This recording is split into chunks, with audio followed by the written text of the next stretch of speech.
চাঁপাইনবাবগঞ্জের শিবগঞ্জে জাতীয়তাবাদী মহিলা দলের আলোচনা সভা ও দোয়া মাহফিল অনুষ্ঠিত হয়েছে। শুক্রবার বিকেলে কানসার্ট ইউনিয়নের ৩ নং ওয়ার্ড বিএনপির আয়োজনে কানসার্ট বহলাবাড়ি সরকারি প্রাথমিক বিদ্যালয়ে এ আয়োজন সম্পন্ন হয়।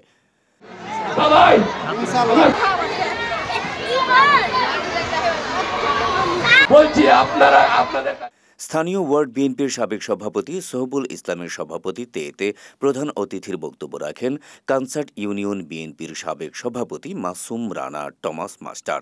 অন্যদের মধ্যে বক্তব্য রাখেন কানসার্ট ইউনিয়ন বিএনপির সাবেক সাধারণ সম্পাদক তাজিরুল ইসলাম, উপজেলা স্বেচ্ছাসেবক দলের সাবেক যুগ্ম সাধারণ সম্পাদক রাশেদুল ইসলাম, উপজেলা ওলামা দলের সাধারণ সম্পাদক আবদুল্লাহ ও কানসার্ট ইউনিয়ন ছাত্র দলের সাবেক সভাপতি অসীম আহমেদ সহ অন্যরা। অনুষ্ঠানে কয়েক হাজার মহিলা দলের কর্মী উপস্থিত ছিলেন। শেষে বিশেষ দোয়া ও মোনাজাত অনুষ্ঠিত হয়।